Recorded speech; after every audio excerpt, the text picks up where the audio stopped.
ഇന്നലെ രാത്രി പെയ്ത ശക്തമായ മഴയിൽ തോട്ടിൽ നീരൊഴുക്ക് ആരംഭിച്ചതിൻ്റെ തുടക്കമാണ് കാണുന്നത്. ഇന്ന് രാവിലെ 6 മണിക്ക് കണ്ട സംഭവമാണ് കേട്ടോ ഇത്. നല്ല കലക്കവെള്ളം കുത്തിയൊഴുകി വരുന്നു. കലക്കവെള്ളം എന്ന് പറഞ്ഞാൽ പോരാ, നല്ല വേസ്റ്റ് ടാങ്കിൽ നിന്ന് ഒഴുകി വരുന്നത് അത്രയ്ക്കും അഴുക്കാണ് ഈ വെള്ളത്തിൽ.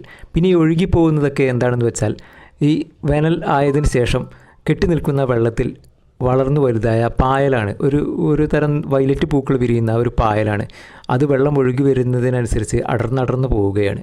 ഈ കഴിഞ്ഞ 4-5 മാസം തോട്ടിലുണ്ടായിരുന്ന എല്ലാ അഴുക്കും തള്ളി നീക്കി കടലിൽ കൊണ്ട് കളഞ്ഞ് ഈ വർഷം നല്ല ശുദ്ധമാവാനുള്ള തയ്യാറെടുപ്പിലാണ് കേട്ടോ ഈ നീർച്ചാൽ.